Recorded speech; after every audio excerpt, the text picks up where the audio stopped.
नमस्कार, म जगदीश खरेल। लोकसेवा आयोगले स्थानीय तहको लागि भनेर 9000 भन्दा बढी कर्मचारीको लागि विज्ञापन आह्वान गर्यो।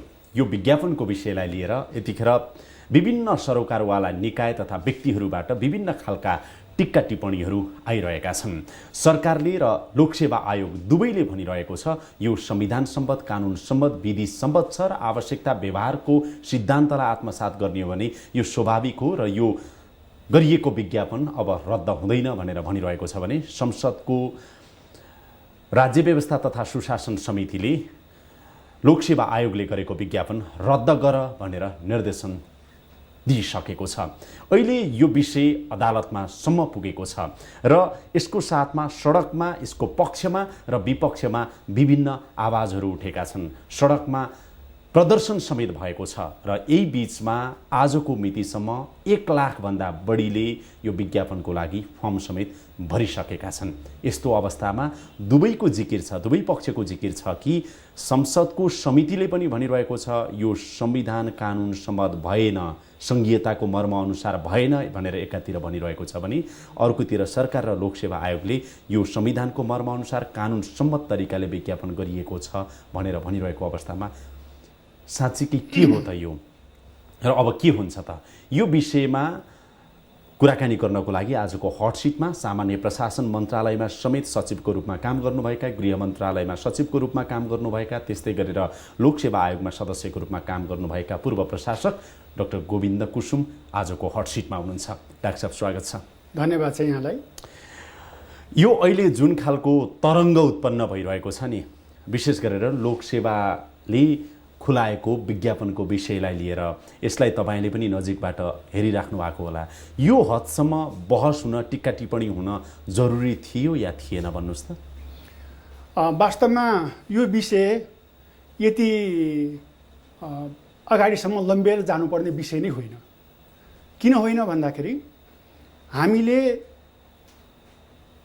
प्रदेश लोकसेवा आयोगको गठन भइ नसकेको अवस्था, प्रदेश लोकसेवा सम्बन्धी कानुन नबनिसकेको अवस्था र प्रदेश स्तरमा लिइने कुनै पनि निजामती सेवाको जाँचको लागि त्यहाँको क्यापेबिलिटी डेभलपमेन्ट नभइसकेको अवस्थामा विकल्पको रूपमा नेपाल सरकारले कर्मचारी समायोजन ऐन अन्तर्गत रहेर विभिन्न स्थानीय तहका रिक्त दरबन्दी पदपूर्ति गर्नको लागि लोकसेवा आयोगलाई पठाएको हो र लोकसेवा आयोगले कर्मचारी समायोजन ऐन 2075 र लोकसेवा आयोग ऐनको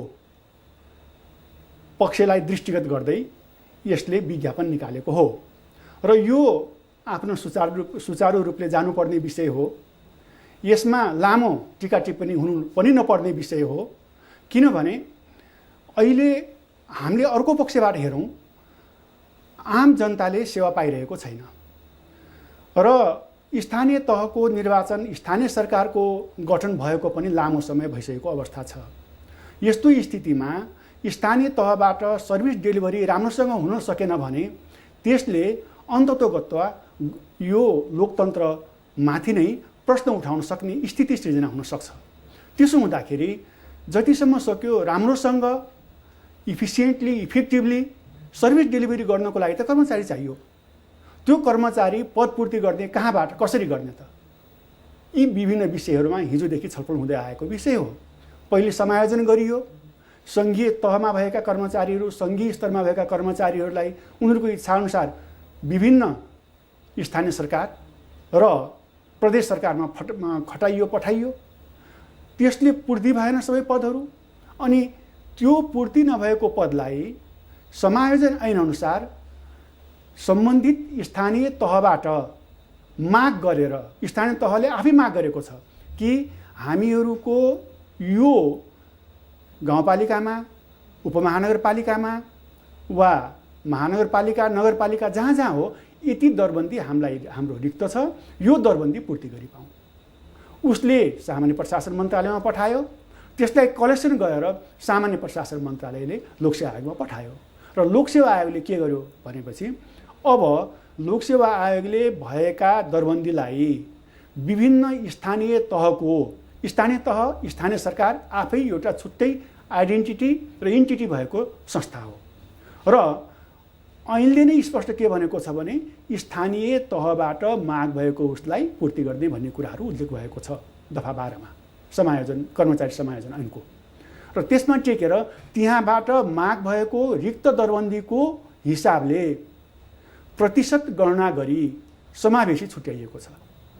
जहाँ एउटा छ त्यहाँ समावेशीको हिसाबबाट छुट्याउन सक्ने स्थिति रहेन, तर जुन स्थानीय तहमा 2 वा 2 भन्दा माथि छ त्यहाँ छुट्याइएको स्थिति छ।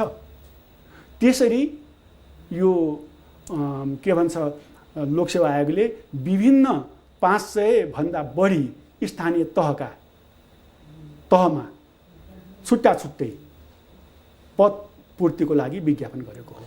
तपाईँ त्यसो भए यो भन्दै हुनुहुन्छ लोकसेवा आयोगले जुन रूपमा जसरी विज्ञापन गरेको छ यो ठिक छ।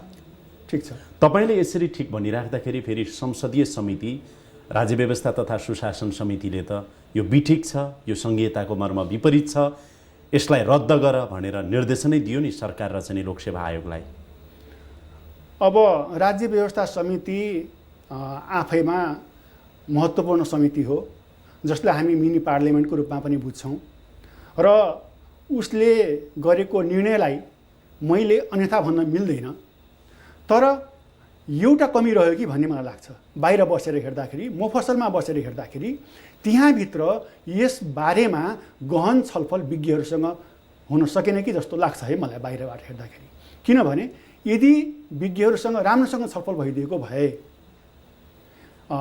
संविधानको मर्मअनुसार भयो कि भएन भन्ने बारेमा त्यहाँभित्र अझै गहिरोसँग कुराकानी भइदिएको भए सायद समितिबाट आउने यो निर्णय अलि छिटो नआएर अलि ढिलो आउँथ्यो कि अथवा अरू रूपमा आउँथ्यो कि। अब राज्य व्यवस्था समितिका मान्य सांसदज्यूहरूले के भन्नुभएको छ भनेदेखि होइन अहिले कर्मचारी नराखी नहुने के थियो र राख्नु परेको भए करारमा राखेको भए पनि हुन्थ्यो। पछि प्रदेश लोकसेवा आयोग बनेपछि त्यो प्रदेश लोकसेवा आयोगले आफ्नो प्रदेशमा कस्ता कस्ता कर्मचारी स्थानीय तहबाट माग भएर आउँछ त्यही अनुसारको समानुपातिक समावेशी कुरालाई समेत आत्मसात गरेर खुलाउँथ्यो र अझ बढी व्यवहारिक हुन्थ्यो, संघीयताको कार्यान्वयन तब प्रभावकारी हुन्थ्यो भन्ने कुराहरू पनि त आएको छ नि। कुरा आउनुलाई स्वाभाविक रूपमा कुरा मात्रै होइन निर्देशनै आयो नि। निर्देशन पनि आयो। तर म यसमा मेरो आफ्नो विश्लेषण के छ भन्नुहुन्छ भने त्यो निर्णय हुनुभन्दा अगाडिसम्मको अवस्थामा वा विज्ञापन गर्नुभन्दा अगाडिको अवस्थासम्म कर्मचारी बाहिरन भनेर त भनिएको हो नि त। एक सबैले भनेको हो बाहिरतिर होइन र ऐन संसदले नै बनाएको हो। ऐन संसदले बनाउँदाखेरि जुन दफा राखेको छ नि त 12 दफा, त्यो 12 दफा केही भएरै राखेको होला नि त।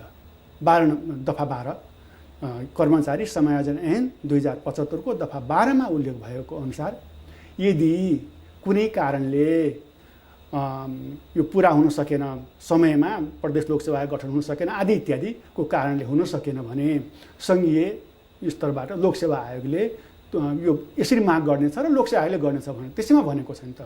त्यो ऐन कसले बनाएको हो? त्यो ऐन त सम्मानित संसदले बनाएको ऐन हो, व्यवस्थापिका संसद। तर त्यसको साथमा त्यो ऐन संसदले बनायो त्यति मात्र होइन, संविधानै पनि त हाम्रो मान्य सभासदहरूले बनाउनु भयो, त्यसभित्र रहेका ऐनहरू बनाउनु भयो। संविधानको प्रस्तावनामै समानुपातिक समावेशी कुरालाई आत्मसात हाम्रो संविधानले गरेको छ। धारा 38 हेर्नुहोस्, 42 हेर्नुहोस्, 285 हेर्नुहोस् धारा, ती संविधानका ती धाराहरू हेऱ्यो भने पनि त जस्तो चाहिँ आरक्षणका कुराहरू, समावेशिताका कुराहरू, समानुपातिक हुनुपर्छ भन्ने कुराहरू आत्मसात गरेको छ। प्रचलित ऐनकै कुरा गर्ने हो भने पनि 45-55 को कुरा त चाहिँ हामी कहाँ छ, 45% चाहिँ कम्तीमा समानुपातिक समावेशी हुनुपर्छ, त्यो छुट्याउनुपर्छ भनेको अवस्थामा अहिले देख्दाखेरि चाहिँ के देखियो भनेदेखि 9000 भन्दा बढी कर्मचारीको लागि विज्ञापन गर्दा 2000 कर्मचारी पनि समानुपातिक समावेशी अथवा आरक्षणमा परेनन्। हामी त जनप्रतिनिधि भएर आएको, यो गणतन्त्र भनेको त आदिवासी जनजाति पिछडिएको सीमान्तकृत सबैको लागि हो। तिनले सरकारी सेवामा म चाहिँ नि काम गर्न पाऊँ, सेवा गर्न पाऊँ भन्नेहरूका लागि त कुठाराघात भयो नि भन्ने सांसदहरूको जनप्रतिनिधिको गुनासो। यो गुनासोलाई हामीले जायज मान्नुपर्छ। यो उहाँहरूको आफ्नो कन्स्टिट्युएन्सीप्रति वा मुलुकप्रतिको जिम्मेवारी बोधको कारणले आएको विषय हो। तर सँगसँगै के पनि बुझ्नुपर्छ भने संविधान भनेको हरेक पाइला पाइलामा हरेक पोइन्टमा संविधानमा कुराहरू हुँदैन। संविधानले निर्देशन दिने हो, संविधान मूल कानुन हो, उसको गाइडलाइन्सलाई मध्यनजर राख्दै ऐन बन्ने हो। ऐनले संविधानको मर्मलाई अगाडि बढाउँछ। कर्मचारी समायोजन ऐन संविधानको मर्म विपरीत त निश्चय पनि आएको छैन होला।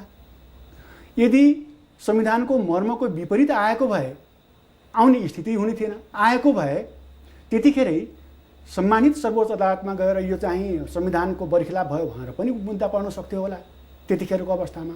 त्यो केही पनि नभएकोले एउटा संविधानले देखाएको निर्देशनलाई अगाडि बढाउने काम ऐनको माध्यमबाट हुन्छ र त्यो ऐनले गर भनेको कुराहरू सम्बन्धित संस्थाहरूले गर्ने हो। सम्मानित सङ्घीय संसदको मान्य सदस्यहरूले उठाएको कुराहरूलाई उहाँहरूको भावना, उहाँहरूको संवेदनशीलतालाई हामीले सम्मान गर्नुपर्छ। होइन, यो बिचमा एउटा अप्ठ्यारो के भयो भने अलमल र कस्तो अवस्था आयो भने के चाहिँ ठिक हो त? त्यसो भए समितिले एउटा कुरामा टेकेर एउटा निर्देशन दिइरहेको छ, आयोग एउटा कुरा भनिरहेको छ, साथमा सरकार छ आयोगको, अनि आम जनतालाई चाहिँ बुझ्न गाह्रो भयो। तपाईँ बताइदिनुहोस् ठिक चाहिँ के हो? यस्तो हेर्नुहोस्, ठिक भनेको सबैको आफ्नो व्याख्या होला होइन। अब एक थैली अर्को भन्ला, अर्को थैली अर्को भन्ला, तर मैले अघि पनि भने यो जुन विज्ञापन गरेको छ त्यो ऐन र संविधान सम्मत हो। तर यो विषय सम्मानित सर्वोच्च अदालतमा पसिसकेको हुनाले यसको बारेमा मैले धेरै बोल्नु त राम्रो हुँदैन। तर तपाईँ सामान्य प्रशासन मन्त्रालयको सचिव भइसक्नु भएको छ, गृहको सचिव भइसक्नु भएको छ, लोकसेवामा समेत काम गरिसकेको कारणले यसको व्यवहारिक पाटो र आवश्यकताको चाहिँ लाई नै आत्मसात गर्दा यो चाहिँ मलाई लाग्छ है भन्दाखेरि तपाईँ यो भनिराख्नु भएको छ विज्ञापन गराएको ठिक छ, ठिक हो, यसमा कुनै ऊ छैन। तपाईँलाई यो लाग्दैन कि यसको सट्टामा प्रदेश लोकसेवा आयोग अलि पहिल्यै बनाइदिएको भए, अथवा जुन अहिले चाहिँ नि अब छलफलमा समेत आएको छैन, अब निजामती सेवा विधेयक चाहिँ यसलाई टुङ्गोमै पुर्याइएन अहिलेसम्म पनि, त्यो पहिले टुङ्ग्याइदिएको भए, यस्ता कुराहरू पहिले गरिदिएको भए यो विवाद आउँदैन थियो भन्ने लाग्छ? स्वाभाविक त हो। मैले कतिपय मेरो लेखहरूमा पनि लेखेको छु, यदि त्यहाँनिर को चुक्यो न यसमा अब हामीले कसलाई चुक्यो हामी आफै बुझौँ, कसलाई भनौँ, कसलाई व्यक्तिलाई दोष दिन भएन होइन। अब केही कुरामा अब तत्कालीन समयको अभाव भयो होला, विभिन्न कारणले गर्दाखेरि सरकार संसद कसलाई भन्नुपर्छ होइन, त्यतिखेर गरिदिएको भए राम्रो हुन्छ। कर्मचारी चाहिन्छ भन्ने त हामी सबैलाई थाहा थियो नि त। यस्तो हो, त्योभन्दा पनि अझ अगाडि जाउँ हामीहरू। संविधान आइसकेपछि सामान्यतया 300वटा कानुन बनाउनु पर्ने वा संशोधन गर्नुपर्ने अवस्था हो 2 वर्षभित्रमा। संविधान आइसकेपछिको अवस्थामा संविधानले माग गरेका कुराहरूलाई सम्बोधन गर्ने गरी मोटामोटी 300 परिमार्जन गर्नुपर्ने, संशोधन गर्नुपर्ने, नयाँ बनाउनु पर्ने। त्यो 2 वर्षभित्र भइदिएको भए ती सब समस्या आउने थिएन। एक। दोस्रो, समायोजन त्यतिखेरको कुराहरूमा त्यतिखेरै समायोजन ऐन आइदिएको भए वा कर्मचारीहरूलाई त्यसको बारेमा त मैले व्यक्तिगत रूपमा छुट्टै एउटा सुझावै दिएको थिएँ होइन। त्यसमा त मैले के भनेको थिएँ भने 2टा कुरा भनेको थिएँ मेरो आफ्नो हिसाबबाट। अब त्यो विषय पुरानो भइसक्यो, अब यहाँ उठाउँदाखेरि त्यही पनि उठाइहालौँ। सङ्घीय हिसाबबाट भएका जति पनि अहिले कर्मचारीहरू छन्, जो जहाँ छन् त्यही काम गरून्। नम्बर 1। काम गरिसकेपछि हामी के भन्छौँ उनीहरूलाई भने तिमीहरूको चोइस के हो, त्यहाँ बस्छौ कि बस्दैनौ। बस्छौँ भन्नेले बस्छुन्, नबस्नेले के हुन्छ भनेपछि जसरी अरूहरूको सरुवाको प्रक्रिया हुन्छ त्यसै अनुसार सरुवा भएर जान्छ। अब यी कुराहरू टुङ्गिसक्यो, समायोजन भइसक्यो। अब समायोजन भइसकेपछि रिक्त दरबन्दीहरू त भयो होइन। ओएनएम सर्वे भयो, कतिपय ठाउँमा आवश्यक पऱ्यो देखियो होइन, प्राविधिकदेखि लिएर अप्राविधिकदेखि लिएर सबै विषयहरू त्यहाँ भएको छ भने त्यसमा अब म तपाईँको अघिको विषयमा आउँछु। ती पदहरूलाई पूर्ति गर्नको लागि अब हामीले समायोजन ऐनअनुसार माग भयो, आयो 9000 चान्चुन आयो। अब सामान्य रूपबाट बाहिरबाट हेर्दाखेरि 9000 को 45% गऱ्यो भने त लगभग 4000 चान्चुन हुन्छ। त्यो त गयो भन्ने कुरा पढ्नु स्वाभाविकै हो, यसमा अन्यथा होइन। तर हामीले के ख्याल गर्नुपर्छ सँगसँगै भने सम्बन्धित स्थानीय तह जुन छुट्टै आइडेन्टिटीको संस्था हो, जो सरकार स्वयं हो, जहाँ स्थानीय कार्यपालिका छ, जहाँ स्थानीय व्यवस्थापिका छ, त्यसको लागि माग गरेको रिक्त पदलाई समुच्चा उसमा मिलाउन मिल्छ? भोलि त उसैले विरोध गर्छ नि त, मान्दैन नि त। र ऐनमा पनि के भनेको छ भने छुट्टै स्थानीय तह शब्दै त्यही प्रयोग गरिरहेको छ भने लोकसेवा आयोगले के गर्यो भने जहाँ एक पद माग गरेको छ त्यहाँ भएन।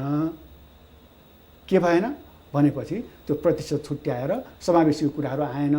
तर जहाँ 2 भन्दा माथि गएको छ सबैमा आएको छ। यो समस्या कहाँनिरबाट भयो भने एक स्थानीय तहलाई एक युनिट मानियो होइन त? हो। त्यसकारणले गर्दाखेरि त्यो 45%को चाहिँ नि त्यो विश्वस्त आधार त्यहाँ बनेन र सङ्ख्या त्यसरी आएन।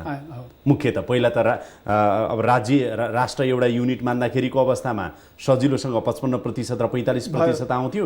स्थानीय तहमा 3 जना कर्मचारी, 5 जना कर्मचारी, 10 जना कर्मचारी, 1 जना कर्मचारी चाहिने हुँदाखेरि परेन। यसको मार चाहिँ नि आदिवासी जनजाति, पिछडिएको समुदाय, सीमान्तकृत वर्गलाई पर्यो यसपटक। त्यो त स्वीकार्नुहुन्छ तपाईँ? ठिक हो होइन त? अब आज हेर्नुहोस् त, सडकमा लोकसेवाको तयारी गर्नुपर्ने परीक्षार्थीहरू भनौँ न, ती सम्भावित उम्मेदवारहरू सडकमा प्रदर्शन गरिरहेका छन्, विरोध गरिरहेका छन्। तपाईँ र म कुरा गरिन्जेलको डाटा हेर्ने हो भने 1 लाखभन्दा बढीले फर्म भरिसकेका रहेछन्। 1.5 करोडभन्दा बढी राजस्व उठिसकेका रहेछ। त्यो 1 लाखभन्दा बढी जसले फर्म भरे तिनले त तयारी गरेका होलान्, कक्षा लिएका होलान्, त्यसको फिस तिरेको होलान्। 1500, 2000, 5000, 10000 एउटा विद्यार्थीले त्यो लोकसेवाको कक्षा लिँदा कति जति तिर्छ होला भन्नुहोस् त? तपाईँलाई त थाहा पनि होला। नै अब कक्षामा त 5-10 हजार तिर्छ होला। खर्च हुन्छ, त्यति खर्च हुन्छ होइन त? हुन्छ होला, अझ बढी हुन्छ होला। भनेपछि ठुलो रकम, मेहनत, सपना, भावना त त्यसमा जोडिसक्यो नि त्यो विज्ञापनसँग।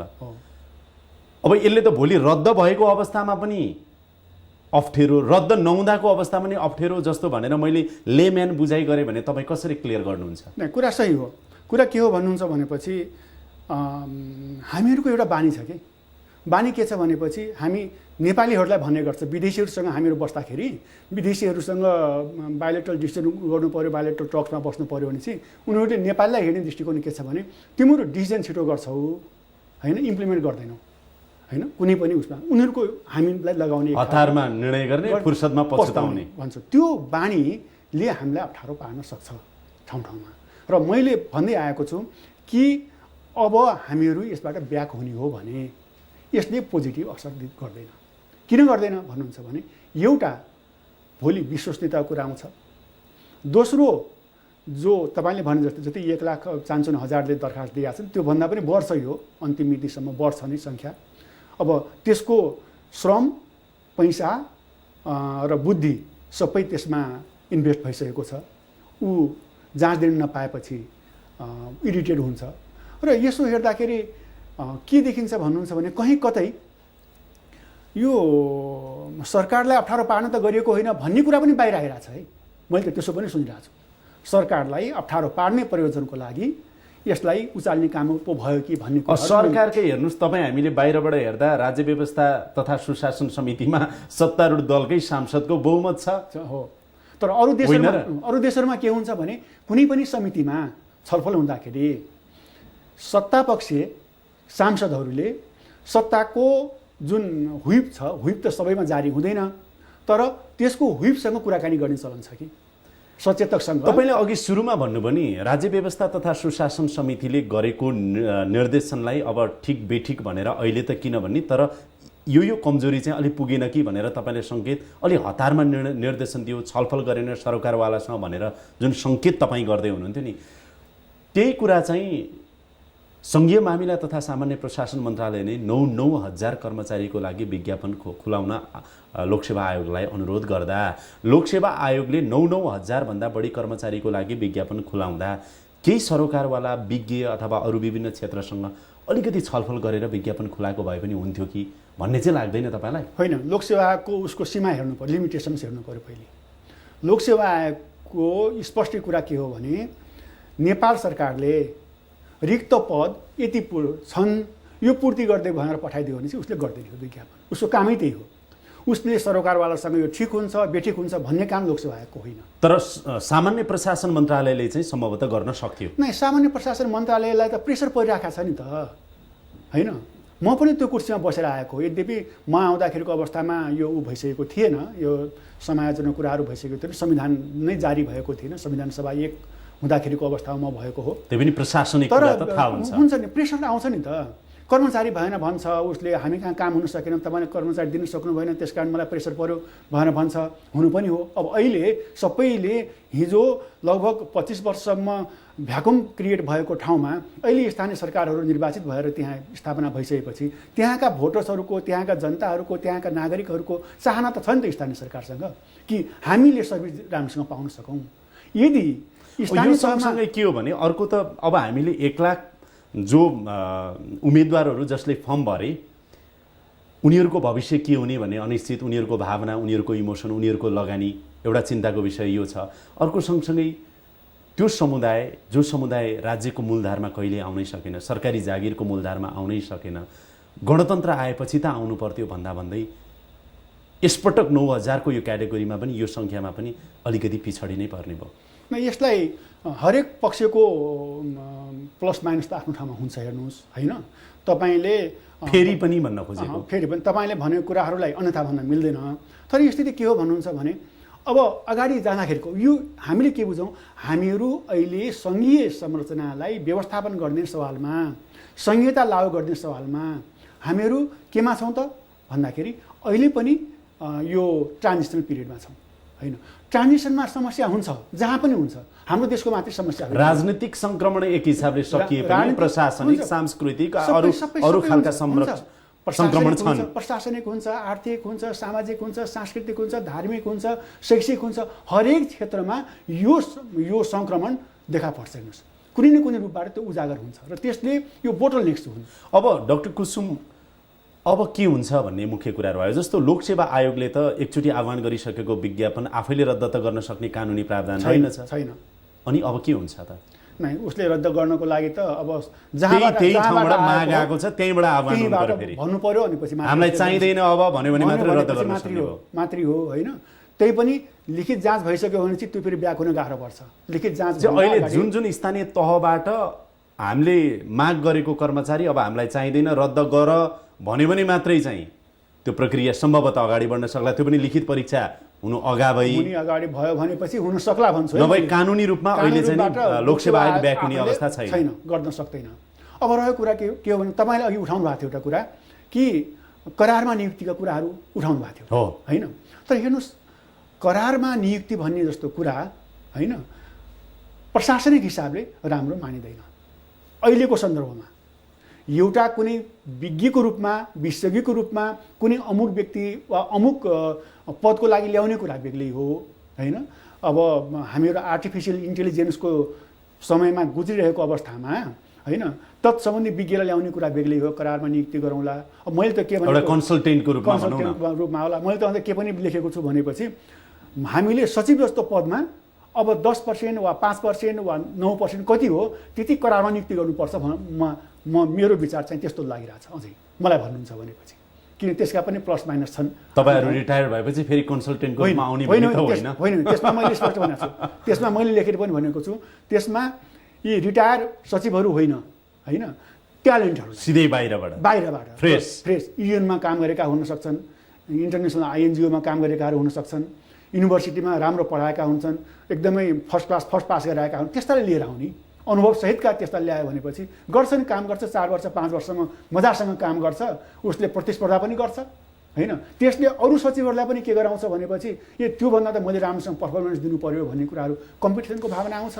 त्यस कारण मैले त्यहाँ अब म करारको कुरा जुन गर्दैछु, अब यो स्थानीय तहमा करारमा राख्ने कुराहरूलाई हामीले अगाडि बढायौँ भनेपछि त्यो ठुलो बुमराङ हुन्छ। किन भन्नुहुन्छ भनेपछि यसको हामीले देखेका छौँ, करारमा एकपटक पसिसकेपछि त्यसको सङ्ख्या मान्नुहोस् 9000 यसले खाली रहेछ, 9000 करारमा राख्यौँ, भोलि त्यो स्ट्रेन्थ हो, करारको स्ट्रेन्थ हो, करारवालाहरूको त्यही जुलुस निस्किन सक्छ। 1 वर्षपछि त्यसले हामीलाई स्वत थाहै गर भनेर भन्छ, जुलुस निकाल्छ। शिक्षाको हामीले देखेनौँ होइन, शिक्षकहरूको देख्यौँ।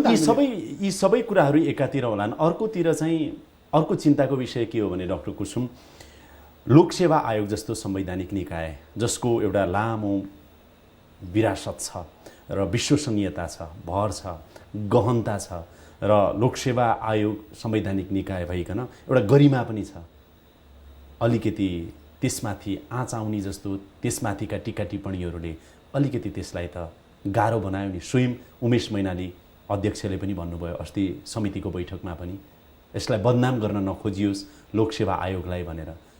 यसरी संवैधानिक निकायहरूमाथिका टिक्का टिप्पणीहरू बाहिर बजारमा आउन थाले भने यसको गरिमामा त फेरि अलिकति अप्ठ्यारो पार्छ नि।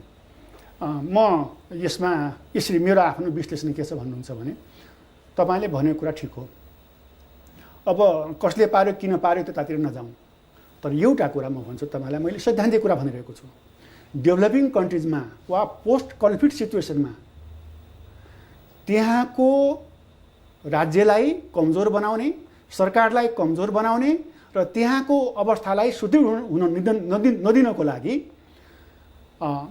नेपालको कन्टेक्स्टमा मात्रै मैले भनिरहेको छैन, जनरल कुराहरू गरिरहेको छु। चाहे अफ्रिकन कन्ट्रिज हेर्नुहोस्, ल्याटिन अमेरिकन कन्ट्रिज हेर्नुहोस् वा एसियाका अन्य देशका कुराहरूमा हेर्नुहोस्, त्यहाँ के हुन्छ भने इन्स्टिट्युसनलाई बदनाम गराउने खेल हुन्छ। हेर्नुहोस्, इन्स्टिट्युसनभित्र पेनिट्रेसनका कुराहरू हुन्छन्।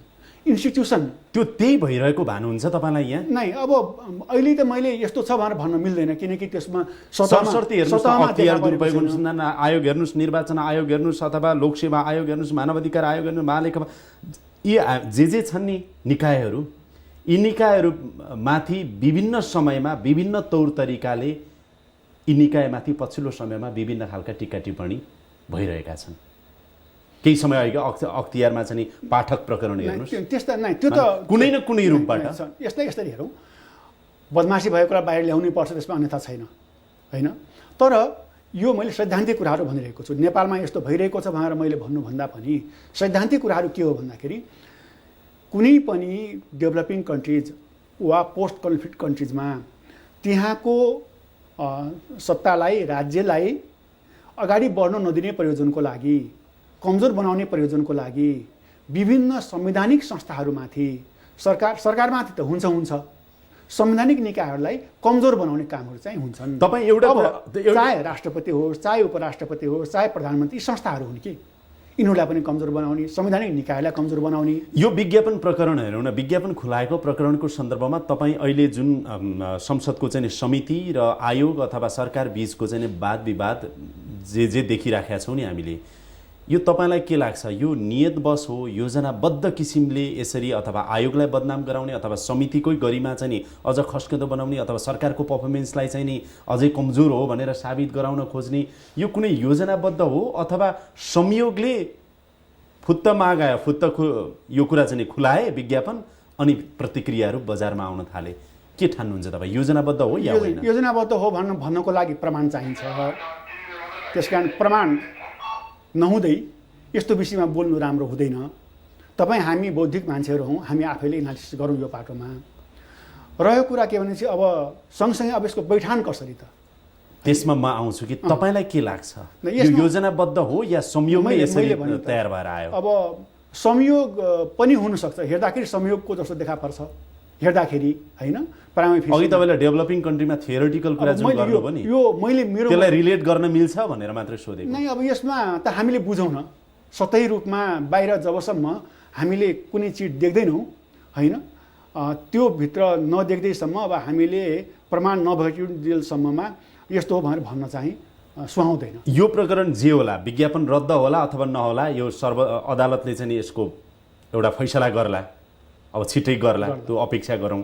तर यसमा चाहिँ यदि यो विज्ञापन रद्द भयो भने लोकसेवाको छवि अथवा लोकसेवामाथिको विश्वसनीयता भर अथवा जे थियो गरिमा त्यो के होला, अथवा सरकारले जुन रूपमा चाहिँ नि आफ्नो दलिल पेश गरिरहेको छ त्यो के होला? रद्द भएन र स्वाभाविक रूपमा चाहिँ अब विज्ञापन गर्दा हुन्छ, यो ठिक छ भनेर सर्वोच्चले फैसला गरेको अवस्थामा, अदालतले फैसला गरेको अवस्थामा पनि संसदको राज्य व्यवस्था तथा सुशासन समिति जस्तो एउटा महत्त्वपूर्ण समिति, मिनी पार्लियामेन्ट, त्यसले दिएको निर्देशन पनि यस्तो हुँदो रहेछ नि त भन्ने त जसरी पनि यसमा चाहिँ हामी के सोच्नु हुँदैन भनेपछि यो हार वा जितको विषय नै होइन।